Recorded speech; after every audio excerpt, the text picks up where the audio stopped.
Hola a todos, bienvenidos.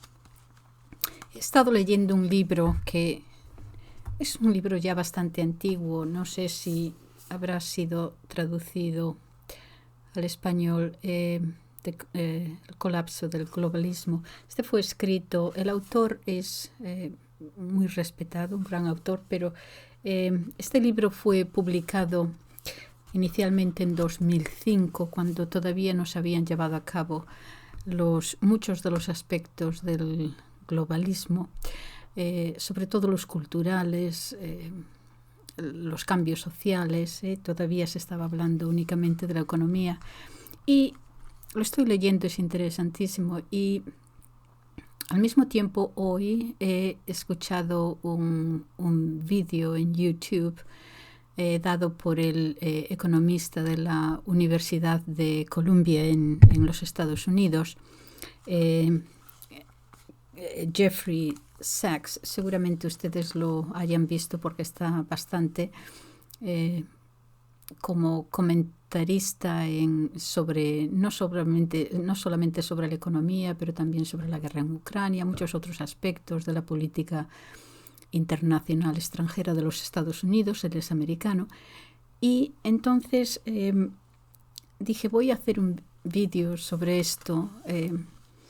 Pondré el nombre del libro por si les interesa, y también le pondré el enlace a la entrevista con Jeffrey Sachs, por si les interesa a ustedes. Está en inglés, pero bueno, lo pueden autotraducir si no conocen el inglés. Pero yo tomé nota de una muy pequeña parte de la introducción, en realidad, al vídeo, que es ni siquiera una cuarta parte. Pero va a hablar primero sobre China, después sobre el globalismo y varias cosas, y sobre todo sobre el BRICS, que es un tema que nos interesa a todos por lo que está pasando o pueda suceder, y sobre todo también porque en Argentina no sabemos si finalmente formará parte del BRICS o no. Quizás dependa de las elecciones o cómo vayan, no sé. Pero bueno, que es una cosa interesante a tener en cuenta en estos momentos. Y entonces les voy a leer mis notas así hechas un poco rápidamente. Espero que tengan sentido. Pero es una entrevista y empieza a hablar rápidamente un poco sobre China, y dice, voy a leer: China tiene una economía mixta, esto es, la mitad dirigida por el Estado y la otra mitad de libre comercio, mercado libre. Creo que todas las economías nacionales que tienen éxito son economías en realidad mixtas, y los Estados Unidos, incluso cuando habla de libre mercado, el gobierno juega un gran papel, no necesariamente para bien siempre, pero un papel grande en la economía. Diferentes países utilizan esta mezcla de forma diferente, cada uno a su manera, en los diferentes sectores de la economía. Es verdad que el Reino Unido y los Estados Unidos caen relativamente más en el lado de laissez-faire, de dejar hacer. Digo relativamente solo por el asunto de que los impuestos son más bajos. El Reino Unido tiene una seguridad, la sanidad nacional, etc. Prosigue: China es un país pragmático, económicamente bien dirigido. Es en realidad impresionante lo que han logrado en los últimos 40 años. Un modelo de planificación, un gobierno y un sector privado muy competitivo, muy emprendedor en muchos sectores. Dice, acabo de estar en China y he notado un inmenso incremento tremendo de coches eléctricos y cientos de empresas, nuevas empresas que han comenzado en este sector, seguro que, claro está, todas estas compañías con el tiempo se convertirán en cada día menos, quizás termine todo en 5 o 6 grandes compañías, pero en este momento hay cientos de estas compañías, muy competitivo este mercado en estos momentos. En cuanto al mercado internacional, dice, China está llevando a cabo mucho de lo que los Estados Unidos habían empezado a hacer después de la Segunda Guerra Mundial. Esto es ayudar a construir o reconstruir la infraestructura en el extranjero. Y esto es lo que China está haciendo ahora. Los Estados Unidos, dice, no está en realidad haciendo nada en este sentido internacionalmente, con la excepción quizás de guerras por todos los sitios, dice. Pero aparte de esto, prácticamente nada. Lo puedes ver en la retórica que sale de los Estados Unidos, de los políticos estadounidenses, el resentimiento de que China se atreva a que ayude a otros países a reconstruir su infraestructura. El Belt and Road Initiative, la iniciativa, me parece que se traduce como franja y ruta en español. No vivo en España desde hace 50 años, pero creo, lo miré y es así como se traduce. Es muy beneficiosa, es un ganar-ganar por ambos lados. Ambos lados ganan. Está operando en más de 150 países. Los Estados Unidos siguen hablando mal de China, difamando esta iniciativa. Creo que por resentimiento y quizás celos, porque mi país, dice, carece de este sentido de conectar con otros países, mirarlos como iguales, y China, sin embargo, está llevando a cabo grandes inversiones, desarrollando redes eléctricas, fuentes de energía renovables, ferrocarril, 5G, tecnologías, pavimentar, adoquinar, empedrar carreteras, autopistas, que muchos países necesitan. Bueno, el presidente Biden hace poco hizo mención de una red de carreteras hacia el Oriente Medio y lo decía con tanto orgullo,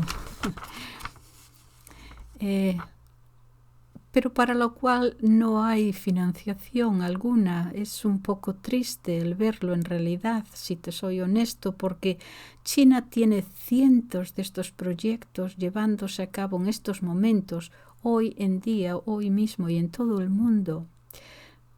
Y los Estados Unidos han pensado en un corredor. Y seguro que ahora incluso eso se ha muerto. Estamos tan paralizados, tan ineficaces, tan paralizados estamos con todo esto. Solo guerra que que la idea de un corredor es lo único que se nos ocurrió, o algo que quizás incluso nunca se lleve a cabo. El entrevistador después le dice, volveremos a este asunto de China, pero profesor, sé que usted acaba de estar en Valdai con los BRICS en esa conferencia, y creo que sé que el señor Sergei Glasiev, que está trabajando con estos países en esto de la economía y las ideas también de Lyndon LaRouche, un americano de los años 80. Quizás pueda usted decirnos algo sobre ello. No logré encontrar el vídeo de su conferencia, su presentación en Valdai. Díganos algo sobre ello.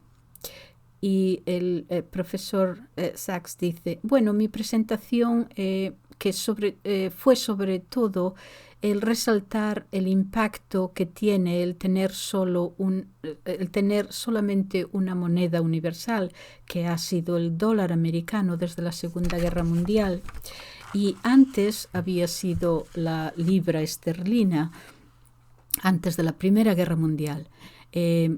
Bueno, una moneda tiene sus ventajas, ya que la moneda es una forma de finalizar o de liquidar transacciones. Quiero decir solamente que quiero decir solamente que el tener una moneda pueda ser muy eficaz. El problema es que los Estados Unidos lo ha aniquilado, lo ha hecho venirse abajo esto. Los Estados Unidos tenían una gran ventaja porque los demás países y negocios internacionales utilizan el dólar y esto le da ventaja a los Estados Unidos, beneficios de muchas clases. Pero bueno, por resumir, el beneficio de poder pedir prestado en el extranjero con facilidad, una alta liquidez de moneda, pero los Estados Unidos empezaron ya hace mucho a convertir el dólar en un arma de batalla, en vez de dejarlo funcionar solamente para transacciones económicas y financieras en los diferentes países, esto es, el ser neutral. Ahora usa esta situación especial de tener dineros pasar a través del sistema bancario internacional, a través del Federal Reserve americano. En vez de eso, ha comenzado a confiscar los dólares de otros países que no están de acuerdo con los Estados Unidos en materias de política exterior. Y esto es, no puedo llamarlo de otra forma, dice, un comportamiento espantosamente desagradable, la verdad.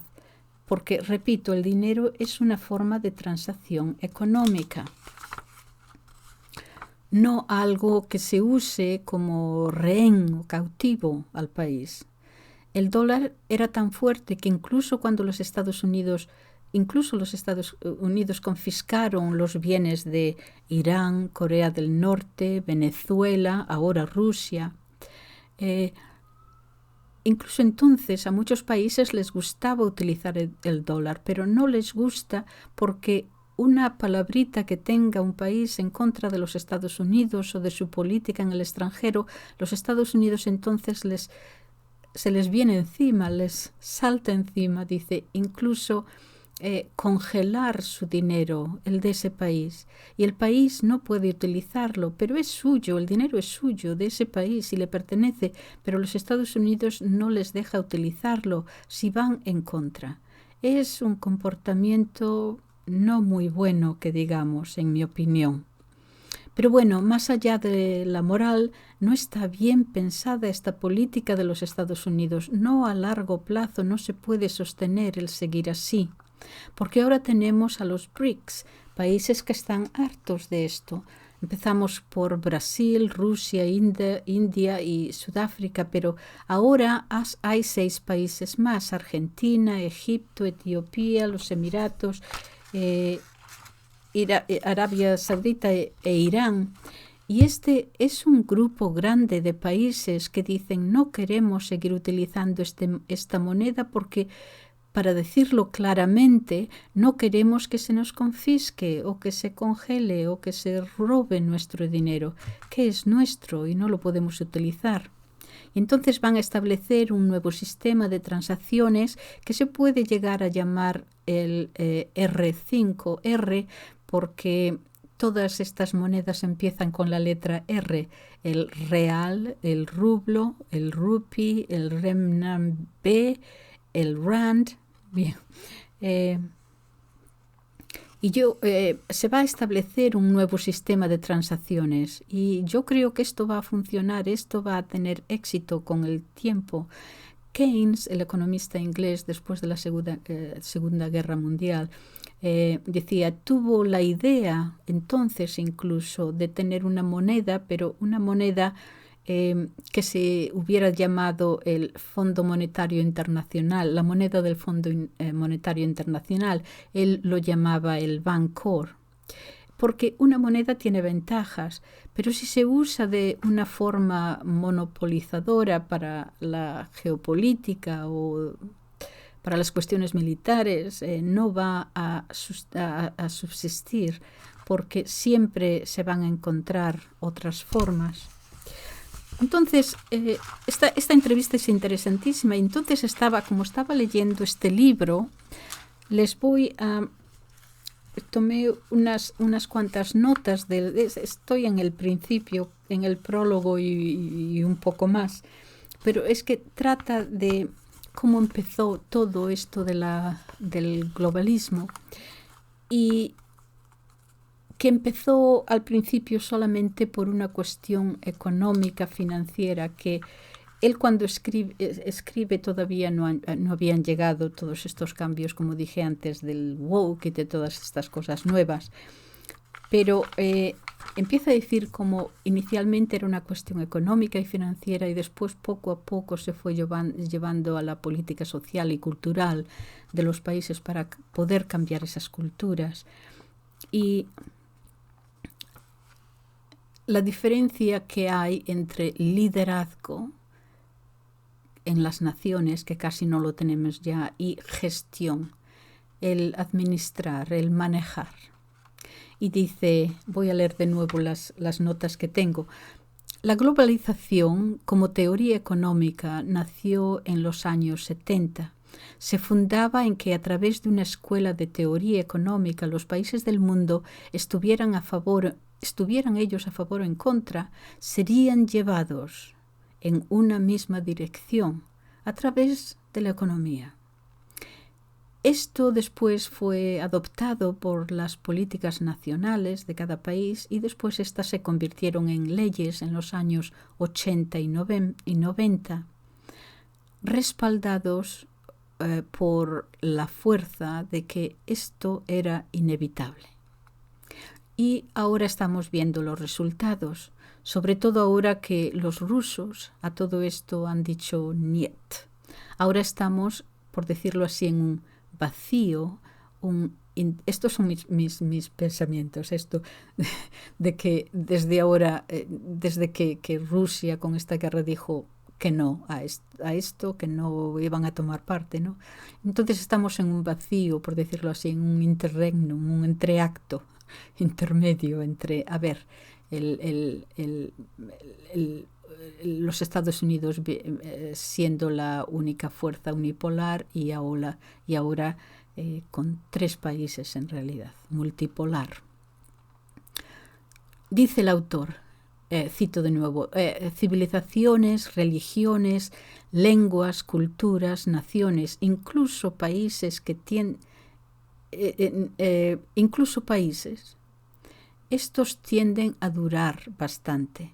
Teorías económicas, si duran un cuarto de siglo, han tenido bastante éxito.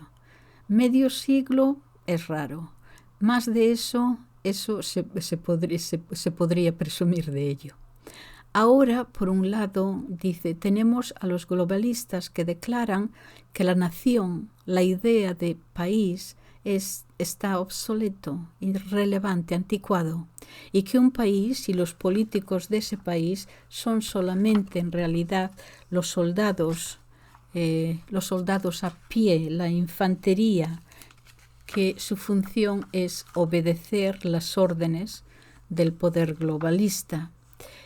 Eso en una esquina, y en la otra esquina tenemos a muchas naciones, a muchos países que están queriendo y luchando por su independencia, y esto está pasando al mismo tiempo.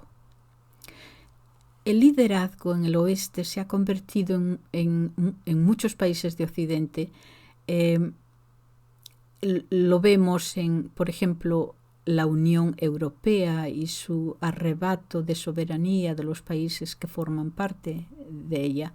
El liderazgo se ha convertido en gestión, en gestionar problemas. Los problemas tienen que ser gestionados y si son gestionados, dice el autor, no resueltos, gestionados, ya no son problemas. Desde ese punto de vista desaparecen. Los creyentes de esta doctrina y sus sofisticados managers siguen navegando la ola más y más implacablemente, o sea, obteniendo el beneficio, sin parar, pero con cada vez menos habilidad. Y los ciudadanos cada vez más y más se están quedando abandonados en la orilla, por así decirlo. Algunos esperando a que la ola se venga abajo. El futuro prometido del globalismo, no es lo mismo globalismo que globalización, pero bueno, al principio era que todas las civilizaciones iban a ser gobernadas a través del comercio.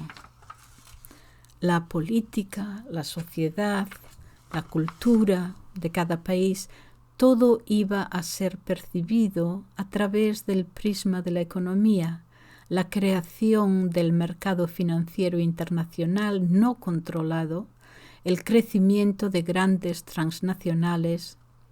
Alguien dijo, cito, las naciones son dinosaurios esperando la muerte. Y si les lleva demasiado tiempo, podríamos añadir, vamos a apresurar esa muerte, por así decirlo. O sea, la inevitabilidad de cómo ellos, los globalistas, están gestionando o manejando el mundo. En cierto modo, imitando aquel ejemplo de Platón sobre el doctor de los esclavos, Platón del siglo IV a.C., que decía, por un lado, hay dos clases de doctores.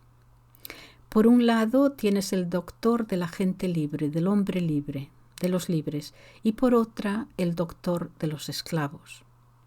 El doctor del hombre libre, decía Platón, investiga la naturaleza de la enfermedad, se lo comenta al paciente, le sugiere cómo afrontar la enfermedad, lo que tiene que hacer, y el paciente asiente al tratamiento, por lo menos no está en contra de ello. El doctor de los esclavos, sin embargo, se limita a recitar, a recetar, no recitar, a recetar los medicamentos. Ni investiga, ni consulta, ni se lo comunica al paciente, se limita a decir toma esto y ya está, para que pueda volver además cuanto antes al trabajo y que su dueño no sufra bajas o problemas. Este era el ejemplo de Platón, hablando también de la política. Entonces, podríamos decir, continúa el autor, podríamos decir ahora que los globalistas son doctores de esclavos. Haz esto, toma aquello. Empezaron con economía, comercio, negocio, finanzas. Después se adentraron en cultura, sociedad, religión. Cambiar o romper o alterar esto si el país quiere proseguir adelante económicamente. Lo que ignora o no quiere ver es que la cultura, la religión no se borra tan fácilmente. Como dijo Natwar Singh, la historia es tan esencial a una nación como la memoria es para la identidad personal. Los individuos, si cambian, cambian despacio y las sociedades todavía más lentamente. Empezó con las ideas monetarias, el globalismo, con la teoría económica de Milton Friedman. ¿Se acuerdan ustedes? En los años 70, de la Universidad de Chicago, el Premio Nobel de Economía. ¿Se acuerdan ustedes del sistema monetarista, del trickle-down economics? Esto es de filtrar hacia abajo. Más o menos dejad que las grandes empresas ganen más y más y más y se beneficien más y más y más, sin regulación, sin regulamientos, no estoy segura. O por lo menos cuanto menos mejor, que, decía él, argumentaba que si se hace mucho beneficio arriba, cuanto más se haga, mejor, porque al fin y al cabo se irá filtrando poco a poco hacia abajo y todos los ciudadanos se beneficiarán de esto. Y, dice el autor, lo que pasó fue todo lo contrario. No o escasa regularización de la banca acuérdense del 2008, pero concentración arriba, cada vez más, sin dejar pasar, filtrar apenas hacia abajo. Concentración cada vez mayor también de empresas grandes y menos de competición al nivel bajo, al nivel del emprendedor. Del libre mercado es efectivamente el entrepreneur. Decía el presidente Bush, el segundo, que me parece que fue a la universidad de o Harvard o Yale, una de esas dos universidades, no sé cuál, parece que fue Yale, no estoy segura, pero dijo en un momento que qué pena que los franceses no tengan una palabra para entrepreneur. Bueno, ahí está. Seguimos. La economía globalista es ahora un instrumento para debilitar la economía de gobiernos nacionales, desalentar los impuestos a las grandes empresas y a billonarios, etc., que estos son los que se han beneficiado.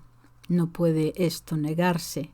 Mientras todos los demás, aquí abajo, han visto sus trabajos trasladados a China porque tiene sueldos más bajos, o dejarnos desempleados, etc. Continúa mucho, pero